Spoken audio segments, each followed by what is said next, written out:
Yeah. I'm going to kick it off with another episode of Lucas Tiger's Bronze. This is the Fractional Report. Woo, it's exciting. I'm excited. I'm excited about the Fractional Report. So let's go. Let's hear about Justin Herbert. You want to talk? Do you think? Go. All right, fine. I'll go right into Justin Herbert. I'm not gonna rebut. So I was watching the game, and you see Austin Eckler drops, right? And then the commentators say, the Chargers have the most drops in the league, bar none, and it's across the board. And it got me thinking, right? I think that we used to have this problem with McNabb.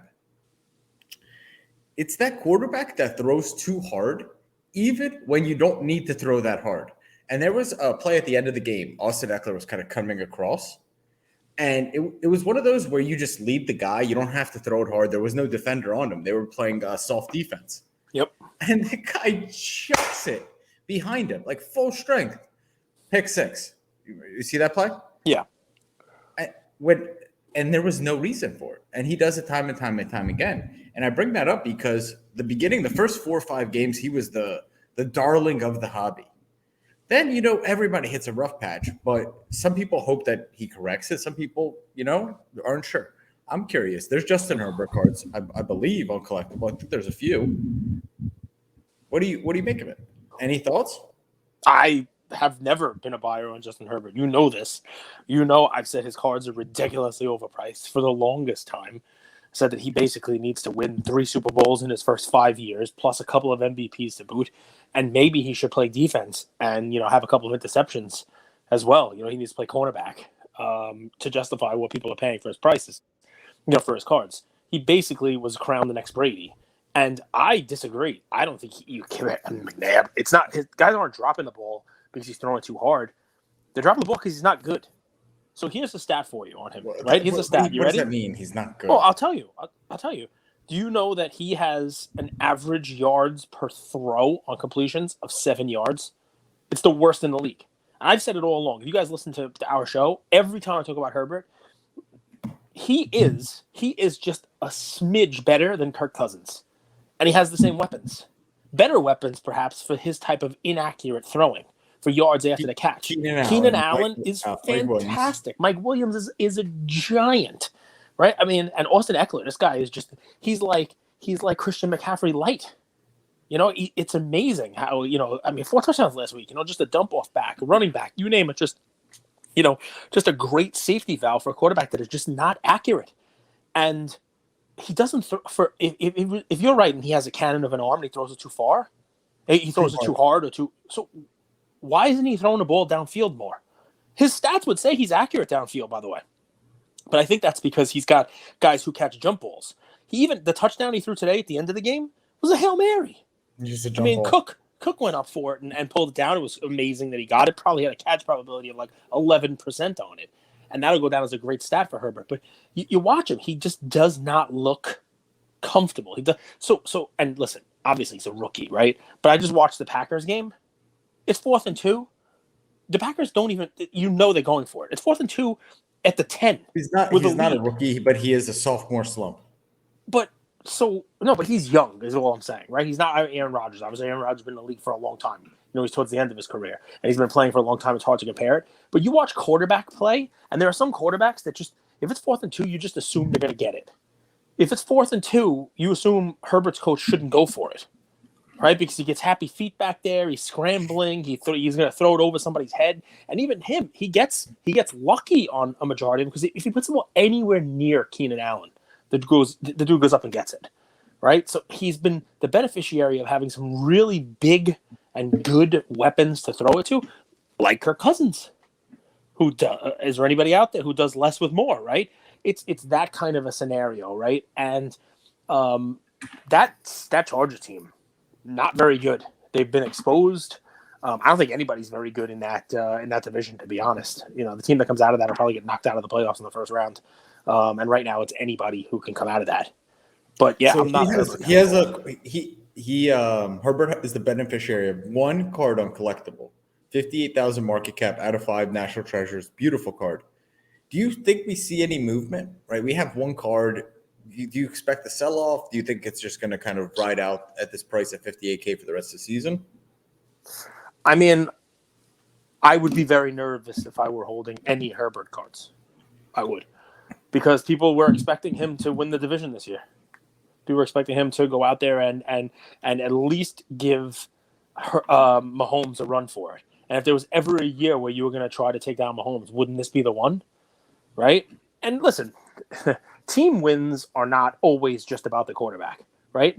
Like Mac Jones may or may not be a fantastic quarterback, but he's the beneficiary of playing with a fantastic defense. That is a young quarterback's best friend. The Chargers do not have that, right? Most of these young quarterbacks who are playing now do not have that. Mac Jones has that. And that's going to help him grow. It's going to help him become a better quarterback. Mr. Brady had that when he started too, Also a beneficiary of a team that grooms and trains talent. Like the more you watch football, I was always a casual till we started our Whatnot show, and it's interesting to watch like how Mac Jones and Brady, they always throw the ball away at people's feet, right? Yep. They don't put their wide receiver in danger, and they don't force interceptions. Herbert and Mahomes, to a certain extent this year, they just kind of spray and pray. Yep. Yeah, they think they – I mean, listen, because up until this level, they've been able to basically, improvise and be successful. No-look passing, sidearm passing, and all the other fun stuff. So, listen, Herbert listen, there are probably people out there listening who have Herbert cards and hate listening to this right now, and I wish everybody success. Right? I don't wish anybody failure, but Herbert is one of those guys that I never understood the pricing on him. Never understood it. It wouldn't have been justified if he made the playoffs last year and won a game. You know what I mean? It was Russell Wilson pricing, and Russell Wilson is an accomplished quarterback. I think more. And Herbert was more expensive. Yeah. Yeah, I think more. I mean, and that's one of those things, right, where it's like, we were talking about this. I mean, I gave you like Rodgers' career numbers. I gave you numbers of guys, who have played for a long time, and you're like, that guy's cards are significantly cheaper. I mean, even think about it, right? The buyout of Rodgers' card, right? It was bought out at $30,000. That's half the market cap of the Herbert. Now I know Herbert's at 5 and the whole 9 yards, but still, I mean? I know. Rodgers has done some stuff. You know what I mean? And listen, don't get me wrong. Maybe this is the season where Herbert builds on, and maybe he has a great career. And when he's enshrined in the Hall of Fame and he's won 8 Super Bowls, he talks about that 2021 season where just things didn't come together for him, and he was throwing the ball too hard. Well, it's and he happened to listen to the podcast with Andrew the Great and heard, you know what? He's right. I need to stop putting so much mustard on the ball. And all of a sudden, boom, he became the next Tom Brady. Well, I remember McNabb used to have this problem. Like on simple just crossing routes, he would just chuck the ball so hard, and it would be somewhat accurate, and the wide receivers would drop it. But like, I think that's where you have to kind of gauge the situation. Like Rodgers always puts the ball where you need it with the right kind of I don't know, force. I don't know if that's the right word. But anyway, I wanted to jump on here and start also, with that remember, because one game is one game, right? Before we get crazy, one game is one game. You're 100% right about that. I mean, I'm not going out tomorrow and buying every Tua card that I can because he was 27 for 31. He had a good game today. He did. He had a very good game. But I'm not buying Tua as a long-term quarterback either. If I'm I gotta be honest, man. Not a lot of like LeBron, yeah, he does kind of annoy me. But Cam Newton, man, he is such a weird character. Like he comes back, he like does all of this like celebrating. He's like, I'm back. I think comes out and throws like 5 for 27. He's just such a weird guy. Yeah, why does he always dress like that? Like I understand in like certain occasions. Like he just I don't know, man. He's a weird dude. I don't get it. Anyway, we always want to start off with like kind of like he has one more week. MVP. He has one more MVP than Herbert, by the way. He has one more MVP than Herbert. Cage has been on a roll. I think Cage now it's a point of pride to cut me off. Well, you brought up Cam Newton, right? How do we not go off him and say he has more MVPs than Herbert? Does he have an MVP? Yeah. And is he a Super Bowl champion? No, he didn't win the Super Bowl. With Carolina, no? No, he didn't win They got to the Super Bowl? Do you remember Jake Delhomme? Yeah, I do remember Jake Delhomme. He was a good QB, Jake Delhomme. He had a weird name, but, I remember him. I definitely do. But anyway, I like to come on here on Sunday evenings and just recap, some headlines of what's going on in the NFL because it does matter. It does affect the market, and it's fun. So we'll get into the data now. I'll do a quick recap. Memorabilia had a huge week, and rightfully so. And I kind of expect this to continue to be the trend as people want to put their money in one of ones, true one of ones, not like a Prism one of one where there's 44 of them, true one of ones, because with inflation, people want security. People want peace of mind. And that doesn't mean they're going to move their entire portfolios to rare assets, but they will move some of their portfolio to rare assets. So I expect to continue to see stuff like this. All right. I mean, the rare stuff, there's definitely been a move in that direction, 100%. 100%. 100%. But you want me to go over the data? No, I mean, listen, I want to jump right into the cards, but yeah, go ahead, go over the data. Are you still with me? Yeah, I'm with you. I'm hearing every word. Yep, hearing every word. Awesome. You want to talk about like slightly, the vintage was slightly down, modern was slightly up, ultra modern was up a little bit more, basketball is up, baseball was down 1.1%. If you do the whole line of baseball, and football was basically flat, up, a little less than 1%. But you want to go through some data? Because there were some things we talked about last week that have moved. And I definitely want to chat about that. So, I think this is a card I'm looking at personally because I've never owned this, and I do want to have it one day. It's the 33 Ruth Gowdy SGC 8. We talked about that one last week. You did, and that's one of your favorite cards. It is. It is. I have two. I have two of the four, not an SGC 8 minor PSA. But I have two. You have one of these? That I don't know if I have that one. There are 4 Ruths in the 33 set. Number 53 is the best one, yellow. 181 green, which is just another pose. Then I think there's 149 and 141. I think are the other two. So school me. Shoot. So there's a lot of people that have come in the hobby in the last 18 months. We also talk about the people who've lost money, but let's talk about the people who've made money and now we're going to deploy it into strategic investments. I want to buy a Ruth card, but I have no clue where to start. Can you walk me through? Can you give me the buying Ruth's a Ruth a tough card one, 101? man. Ruth's a tough one. I'll be honest with you. It's a tough one because, when he started in the teens, there were not, actual sets of cards. That 33 Gowdy was one of the most widespread distributed sets. It was from a gum company, right? So, it's one of those sets that has, a lot of allure for pre-war cards. It's kind of thought of as like that, the T206 tobacco set is a hugely collected set. But that was 1909 to 1911. Ruth had not started playing yet. So there's no Ruth in that. That's, you see Ty Cobb. Obviously, everybody knows Honus Wagner. The 33 set, Ruth had been playing for quite some time already. And, it was sort of the tail end here, So interesting, there are a ton of Ruth cards between 1914 and 1933. There are even some later, like Leaf cards and that kind of stuff. But most of them are in regional sets. You have obviously you have the huge Ruth card on Collectable here. You have this SGC one from Gaddy, but there's a million ice cream cards, strip cards, Younglings cards.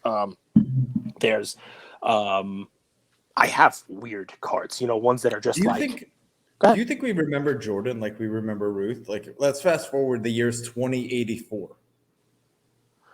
Do you remember Jordan like that? Maybe, right? Because, I think Babe Ruth was the game, right? It sort of changed the game.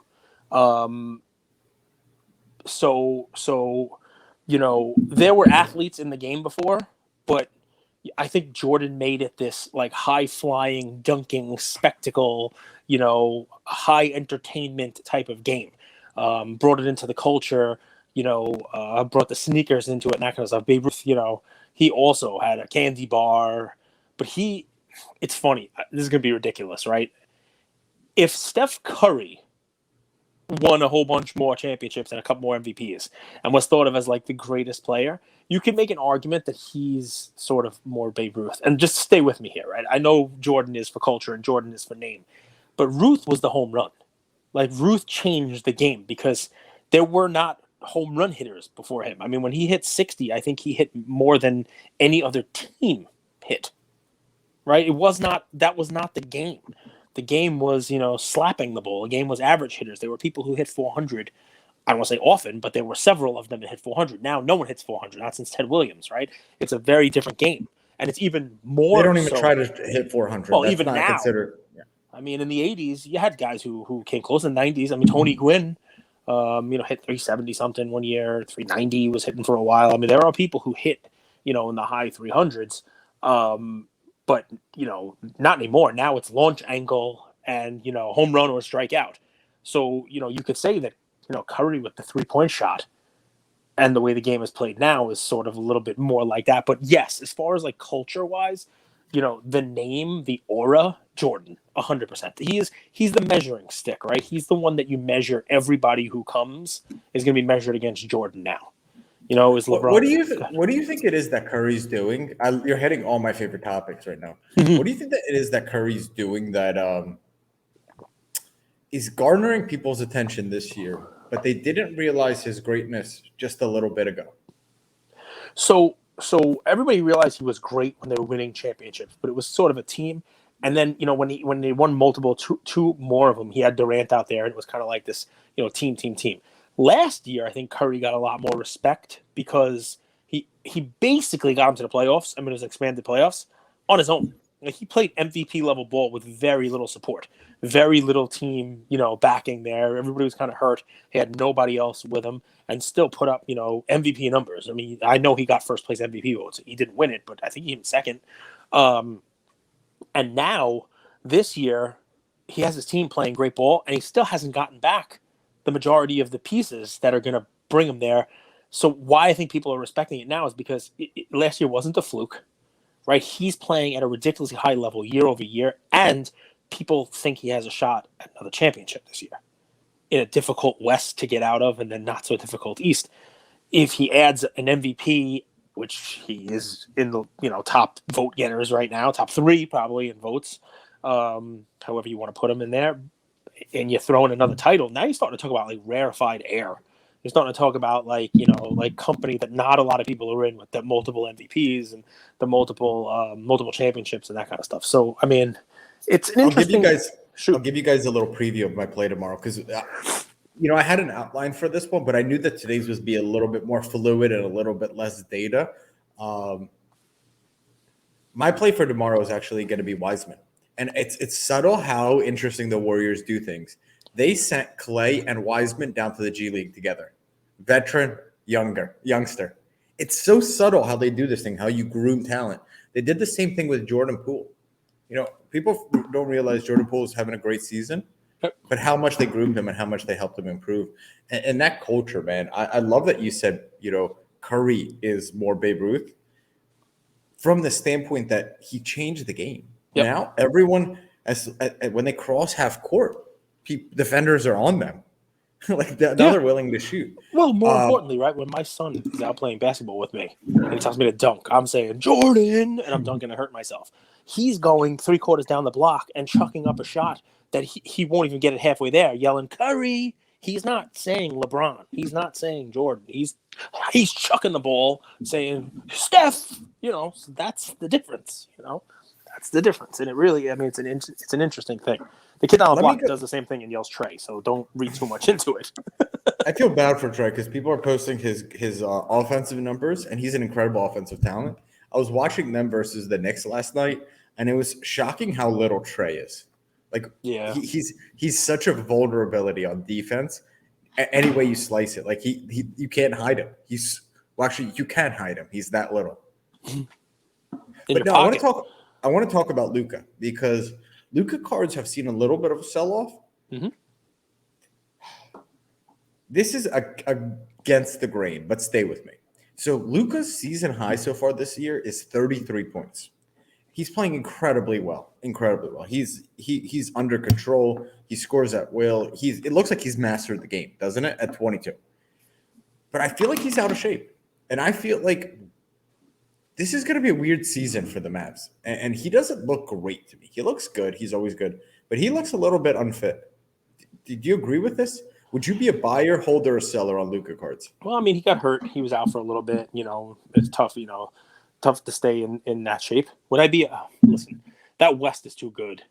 So I already sold some Luka cards, and it's amazing too because if you watch the Mavericks, and I know you watch, I know you have League Pass. KP has not looked bad. He's playing good ball. He has been better. You're starting to see shades of why that organization thought he and Luka could be a 1-2 punch that could win titles. I mean, it helps to be 7'11" or however how tall he is, but he looks like he could be a nice number 2 piece. They still need a number 3. They still need somebody else. Are we sure that we always talk about 1-2 punch, and we always talk about the 2 specifically, but like I wouldn't really want to play with Luka. Like I don't think it's the most fun. And truthfully, as much as I love him as a player, he is a James Harden-esque player where he holds the ball for 20 seconds of the shot clock, and then he kind of puts it in his teammates. He makes his teammates better. There's no question about that.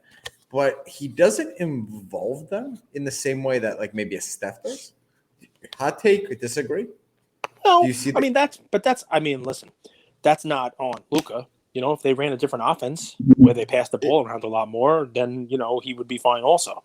But I don't think they have anyone else to do it. So KP is not going to need to touch the ball with more than a couple seconds on the clock. They're not going to play, back and forth with 2 of them. Who else do you want touching the ball on that team? Who else are you giving it? Brunson? Brunson's not bad, man.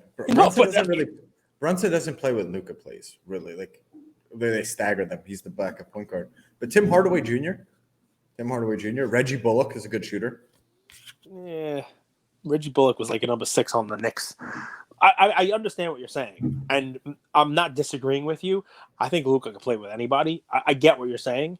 The biggest hesitation I would have before investing in Luka cards is I don't think he's in the top half of teams in the West. The West just has better teams, better players, and better teams. I mean, look at the Suns. Look at the Jazz. Offensive scheme. Well, I mean, listen, the Suns were not that great, and they brought in Chris Paul. If Dallas would have brought Chris Paul in to play with Luka, that would be a very different scenario, I think. You know what I mean? Think of what would happen there. Add in a veteran, throw some money on the table. I think the owner of Dallas has some money. And then you take the ball out of Luka's hands for a little while, and let somebody else play point guard and let him shoot and give him a break, and maybe he doesn't get worn down. Maybe his out of shapedness, as you want to call it, maybe it doesn't play too much of a role. I'm with you, man. I mean, Luka, to me, he has all of the skills to put up a 30-point triple-double every night if he wanted to. But I don't think that team does much. Not now, not until they retool. Not until, I mean, look at the super teams out there. I don't know if the Lakers are going to work, but they have basically an all-star team, right? The Suns, the Jazz. I mean, Denver was great last year. They still have the MVP and some talent, some injuries and stuff. There's just a lot of good teams in the West. And I mean, look, I didn't even mention Steph and Golden State. I mean, like, think of the teams that you could put way ahead of Dallas. So, how much do you care about this? Johnny Unitas 1965 game-worn jersey. Rated on 1 to 10. 3. Culturally relevant. Mookie Betts Gold Glove MVP season glove. You're asking the wrong person, man. I'm not a huge memorabilia. I mean, memorabilia is cool and everything like that, but I'm not a huge memorabilia guy. How culturally relevant though is it? His Gold Glove. No, Unitas is more than Betts Gold Glove. Kobe Bryant game-worn Jordans that are signed. That's cool and much more culturally relevant, I think, than the other two, especially because of the murmur that you hear, the little rumor that Kobe's wife is talking to Nike about going back to Nike with the Kobe brand. You got inside sources? No, it's all over. I saw Cage is the Shams of the hobby. I am. Well, I take pictures of what Shams writes and I post it. Yes, but no, I'm telling you, I've seen headlines. And then the hobby reposts you. It's this weird. They do repost me. This is true. It happens. It definitely does. Yeah, man. I mean, that's an interesting thing. Gorgeous. Those are nice. Love it. Those are nice. Signed, game worn. I never But they all understood listen. how That is athletes cooler than wear the other different two. shoes every game. I never understood that. Like you have to break and choose. No, Why that's cooler than the other two? no More comment. relevant. I mean, breaking shoes. I don't know. I mean, didn't Jordan wear a pair that was like too small? Um, the Correct. the double relevance on that is one, it's Kobe's worn shoe, but two, there are people who collect sports memorabilia. There are people who collect sports memorabilia. There are also people who collect sneakers, like cool kinds of sneakers. Oh, So you you're doing hit that. You're Venn diagramming me you right hit now. two buckets. You hit two buckets with the Kobe Gotcha. one. You know. Okay, let me ask you this: surprised or not, that $6 million Babe Ruth, the SGC3 Baltimore News, where he's dressed like a Peaky Blinder, it's actually up, dude. 8,900,000 from a 6 million valuation. I mean, it I doesn't. don't. I'm not surprised. I'm not surprised. I mean, when that card was released, we talked to people who know Babe Ruth stuff. They were like, if that was $10 million, we wouldn't be surprised. So, but there are also people who are like, if it's $3 million, I wouldn't be surprised. You led off our episode here by talking about scarcity, by talking about people moving their money out of things that are easily obtainable and into something that's not. Where are you buying that? You're not walking to the corner store and getting that. You're not going to go to an LCS and grab that card. It's not sitting in the showcase, right? You went to National. Did you see one? I mean? I love the showcase at Nashville, man. That was so much fun. Dude, Nashville's still like, I'm so excited for AC, but like, what sucks when you have expectations? Mm-hmm. I'm actually more excited for the Mint Collective because like Vegas, AC's it's not made for it. It's such a sprawl. Like everything's so far away. I loved how in Chicago you could walk to everything. All right, ran over. Who cares? It's all Stop right. complaining. What'd you see? What'd you see this week? Did you see anything cool? You see anything interesting? You see anything fun? I everything I see that's fun or interesting, I bring up in it was Luca, it was Steph, it was the Kobe memorabilia, it was what advice you have for a Babe Ruth buyer. So I'll whatever you say I like it, bounces man. off me and sticks on you. So Yeah. what's interesting for you? So we talked about the Durant refractor. That was up big this week. Right, we talked about that. Another guy who was, potentially, in the running for, for MVP, and the team's definitely going to be there at the end, playing meaningful playoff games. Cage, can I stop you and ask you something? Shoot. It factor. Where does it come from? I don't know. I'll explain what I mean because I don't know what you mean. I think Durant is fantastic talent. But the Suns came in, right? 16-game winning streak. Now this is really Durant's team, this is, and it just doesn't seem like that's a game you could put a message like we're the best team in the league. We actually recorded an episode, Cage, where you said it's so early. Do you think the Nets care? No, they don't care. Yep. And that's what I mean by the it factor. You could say the same exact thing about Anthony Davis. He doesn't care, right? But that nonchalantness, I do think it's somehow connected with that it factor of finding motivation within the game, right? And you look at Steph, and Steph has the it factor, but it's different than anybody you've ever seen, right? It's not like a mean guy like Jordan or Kobe because they were both dickheads, honestly. Yep. Like, let's be real.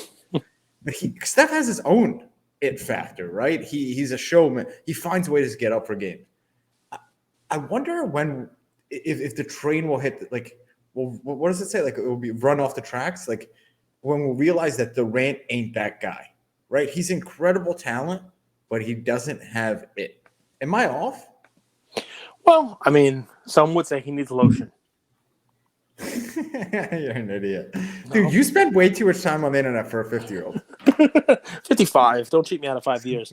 So, yeah, man. I mean, listen, you're right. I mean, How Durant. do you know all the internet trends? The internet is for young people, Cage. Who says? Facebook is now for people who are 20 years older than me. I'm just kidding. Things change. Things change. I can't believe that you know these memes. Like what he's referencing is the internet screenshotted Durant's legs and then zoomed into like a centimeter on his legs where his shoes and his socks don't meet.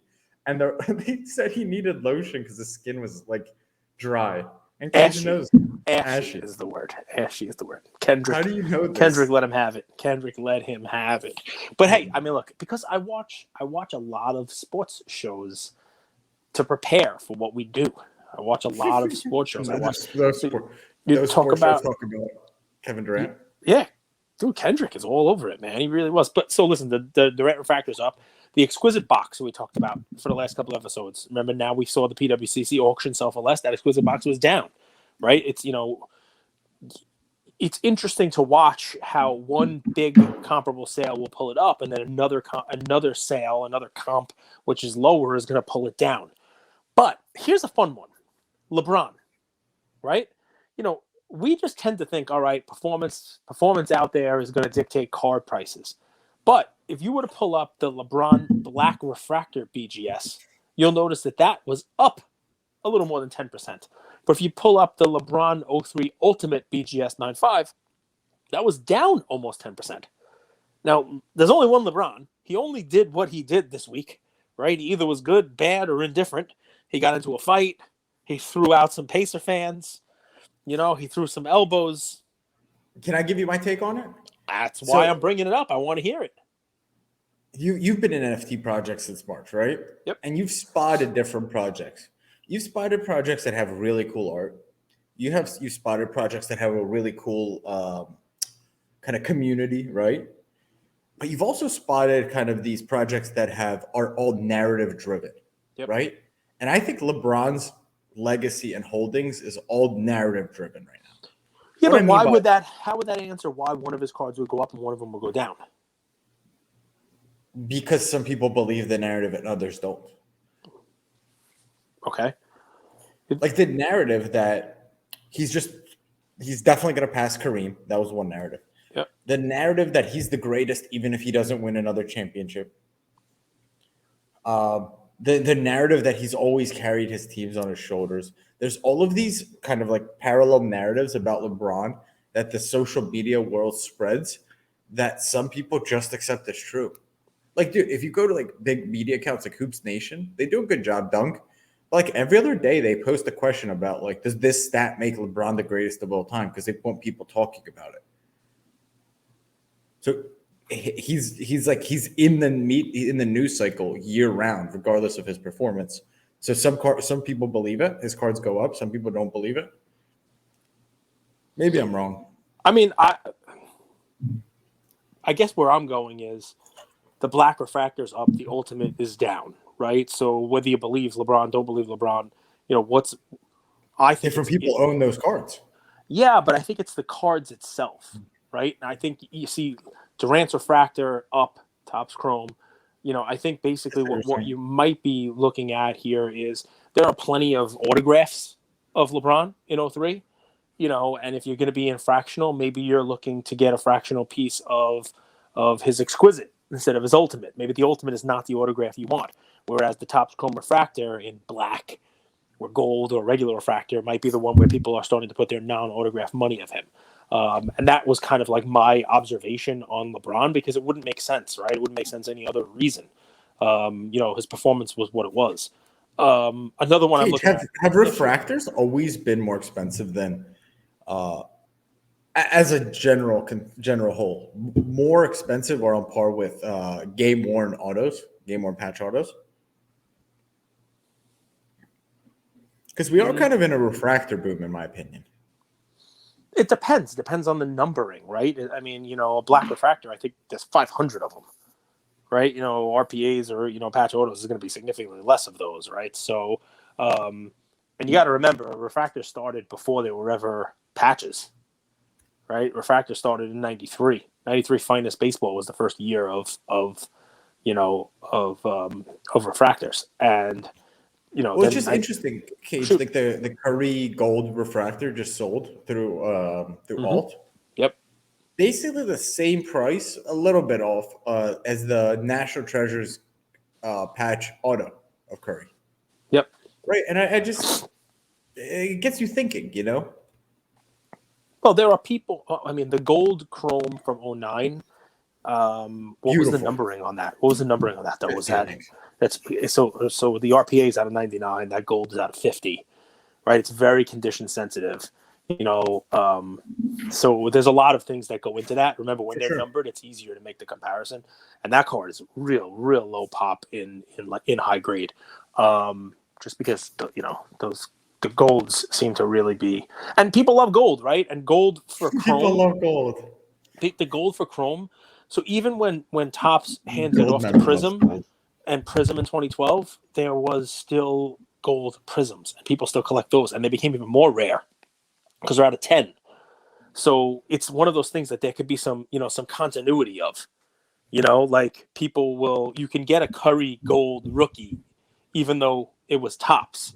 You can get a Curry gold, you can go and get who might be Giannis gold if you wanted one, you know what I mean? Even though it's Prism, Panini rather than Topps. So, there's some continuity in the collection there, that's not there for RPAs. If you go back as far, as, look, '09, those were there. National Treasure started there. So, man, I don't know. I don't know the answer to it. I just, that's the only thing that makes sense to me, that people are not chasing that ultimate as much as they're chasing that black refractor. A couple other fun ones that I noticed from the data. Number one, it was flat, but last week trading ended before the announcement came.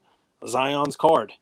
If you listen to our show, we've been talking about this, and I've been saying Beat there's writer. going to be a moment where Zion, there's going to be an announcement that he's coming back. Now, there was an announcement that he's cleared to come back for basketball activities. That does not mean he's on the court, right? It's going to take him a little while. He's got to get back in shape, right?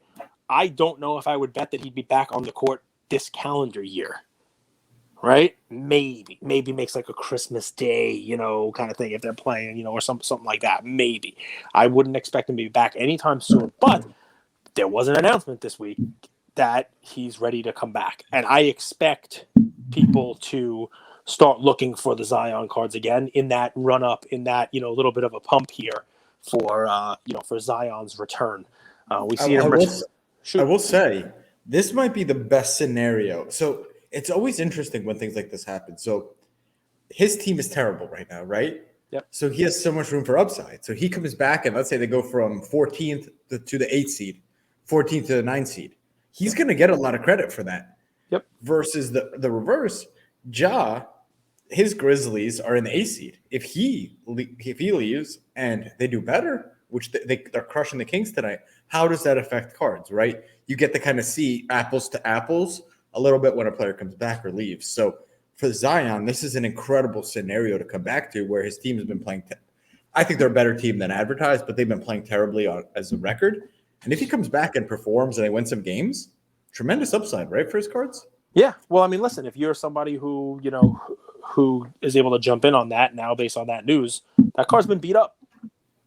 Most of the Zion cards have been beat up.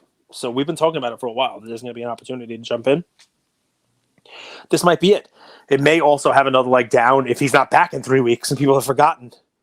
Some people take longer to get back to basketball activities, especially with the amount of pancakes it looks like he's eating. And that's coming from a fat guy. You're mean. Right? So, come on, man. You saw that Mountain Dew commercial. He looks like Oliver Miller. So he 5-17. So not good. I don't know how they've played so many games. The Spurs have played 4 less games than them. But if they come back and they could get into that 9, 10, or 11 seed, man, it should be interesting. It should be really interesting. Yeah, it's set up for him to succeed. If he stays out there and starts scoring, and and the team start winning, you could see some movement, some positive movement in his cards. Another thing I mentioned, and it was fun to see it play out, and there's some room in some other players, is that while everybody's looking at football, the doldrums of football, and football is getting to the second half of the season, and basketball is going to get into that middle of the season. Baseball just ended, and I'd be looking at baseball stuff for when no one else is looking. Everybody a little sneaky there. The Acuna offering's up 8%, and Betts offering is up 6%. So people are looking at that. People are looking, for bargains in baseball to get there, to get in before the run up on those when baseball comes. Because listen, there's a lockout looming this week. I don't think that impacts, their actual, amount of time on the field. I don't think it bleeds into the season. I don't think it impacts anything. I think they have everything wrapped up by February when they have pitchers and catchers reporting. That's going to be here before you know it. Before you know it, we talk about spring training and we talk about baseball again. So Tatis's stuff hasn't moved up. There are other baseball things, modern baseball of younger guys that you could look at that didn't move the way Acuna went up 8%, bats up 6. Keep an eye on baseball while no one else is looking at it. It's just another little fun, reminder here to not be looking at the same 3 assets that everybody else is always looking at the same time they're looking at it. So let me just wrap up. So Tuesday, you guys had the 1959 Topps baseball, the complete set. Pretty cool, right? Yep. Wednesday, Roy Campanella, 1949 Bowman, PSA 9. Who is that? Brooklyn Dodger, catcher. Nice. Thursday, 12/2, December 2nd. Can't believe we're in December last month. I hope you guys have the best December of your lives. 2021, man. Crazy that the New Year's almost here. We have the Michael Jordan 1986 Fleer SGC 10. Heritage just had one sell for $192K. This one's IPOing for $189. Yeah, I mean, it's great stuff, man. It really is. Listen, only other thing I would say is it's interesting to see a lot of it look like baseball vintage moving down. Those were, areas where, it looked like maybe you can put some money. But some of them seem to be moving in a downward direction. Not huge. I mean, and even top end stuff, even the Mickey Mantle PSA 8 was down 6%, 2 weeks ago, down 2% this week. Shoot. It's going to be a game of this, I think, this next month or two. It's going to be a game of who has cash and who needs cash.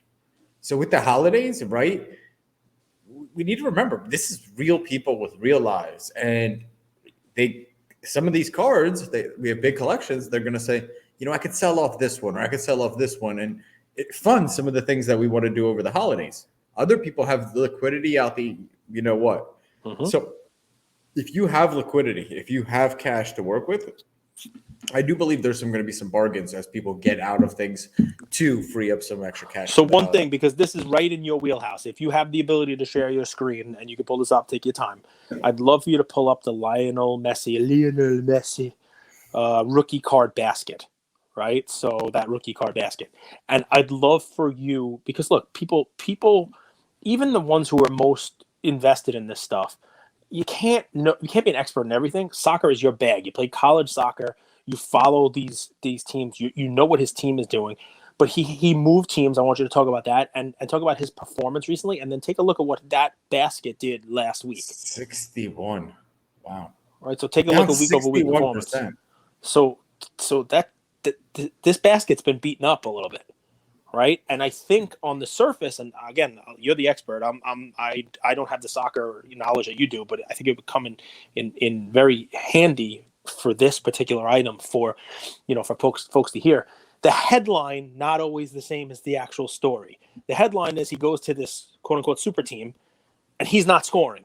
He's not being Messi. He's not scoring 5 goals per game. He's not doing what they thought they were going to do. That's the headline. Now do me a favor. Tell everybody, even though the cards are going down because of the headline, what's going on? What's the actual story here? And how good's the team? Do you think that's why the cards are going down? He's not performing? Well, I think that's the headline. Is he not performing? I can't imagine that at this point in his career, any type of performance would have anything to do with his cards. So we're looking at this one, the Panini Mega Cracks 2004. We have a PSA 9, which is valued at $49.50K, IPO'd at 86, and then we have one more here. We have the basket. The basket was down 11% last week. Take a look. Both of his cards were down. So I can't imagine, like, his career, to me, his legacy is set. To me, I don't think it's just to me. If you just look at the guy's objective career, the only thing that you could hold against him is he's never won a World Cup. So 61.3%. I will say this is a buying opportunity because no one really cares how he plays at PSG. Sure, there might be the narrative, but they're going to rebuy the hype as they go back into the World Cup next year. It's all about him playing on PSG is like Jordan on the Wizards cage. No one cares. But unlike Jordan on the Wizards, you have the national team, right? You have that opportunity to win for your country. And I think there will be a lead-up hype period where people believe that this is Messi's final World Cup. What if Argentina wins? what if, right? People love that what if. That's far more important. PSG is irrelevant, dude. PSG is the reason you go to the French league is to get paid huge bucks to party and to play against inferior talent. So it's irrelevant. And I don't know what they're talking about. They're 11 points clear of France, and they're in second place in Champions League. So the team is doing more than fine. Pochettino, who's their coach, isn't going to go coach Man U anyway. Man U hired a different guy. I don't think anyone cares about PSG. And Messi's the greatest of all time. You know what it is? I think with Messi, I think it's you remember LeBron? He's a scorer, and then he's like, I want to lead the league in assists. Don't do it. Right? Didn't he say I'm going to lead the league in assists? Right? Don't compare Messi with LeBron, please. But you remember what I'm saying, right? He's like, I'm gonna go out there and lead the league in assists, right? Why did you do this? Didn't know. You killed my vibe.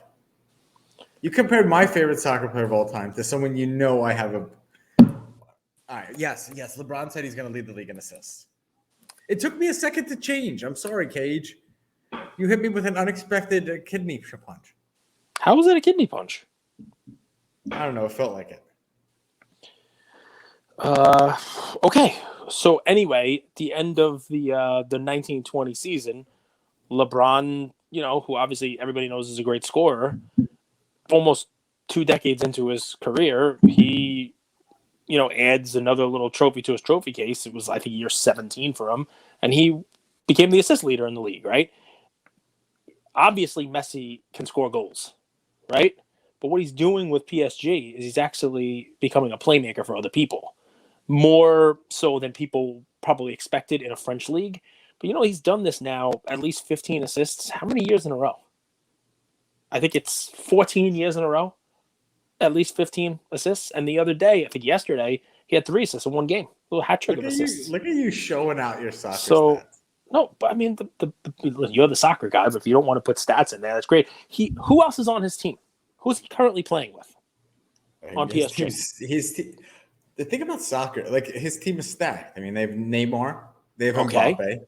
Okay, so let's just stop for a second. They have Maria. So for the casual fans, the casual collectors who may be listening to a Fractional Report and don't know soccer and don't follow it every day, they do know Neymar, they do know Messi, and they do know Mbappe, right? These are 3 names. They're all on the same team, right? So this is the Lakers putting a super team together, and I guess people maybe were expecting a little more fireworks, even though yes, it's the French league. Yes, they're beaten up on these lesser teams. I don't know, man. Also Messi was injured at the beginning of the month, so he was out. He missed some games. They're actually subbing him out, which is weird to see. Messi get taken out of games and stuff like that. So, yeah, man. I mean, I think a lot of that has something to do with the pricing of Messi cards. Also, maybe they had a little bit of a run up, but is there an opportunity there? Yeah, they had a lot of a run up, but I do think that there's an opportunity there.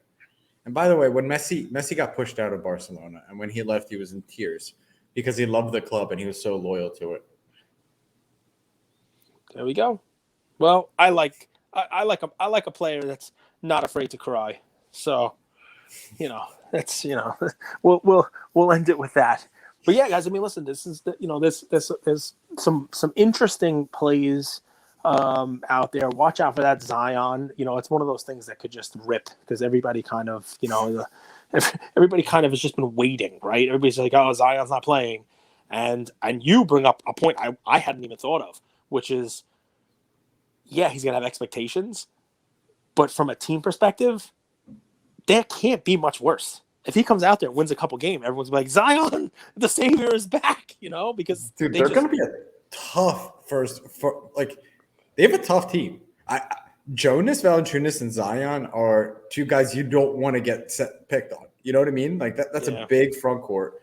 Brandon Ingram's good. We have Devontae, who's a leader. He's a character guy. He's just a good dude, right? Yeah. And you have, this team is, it's going to be an interesting team. It's all going to rely on Zion and how fat he is. Hopefully he comes back, gets in shape, and has some fun. No, it's crazy. Guys. Like sometimes you see him just insanely ripped. Sometimes it looks like he's just The Big funniest leap off. dichotomy for Zion is when someone pulls one of his cards and they post it and they have like a background. It's like Zion shredded.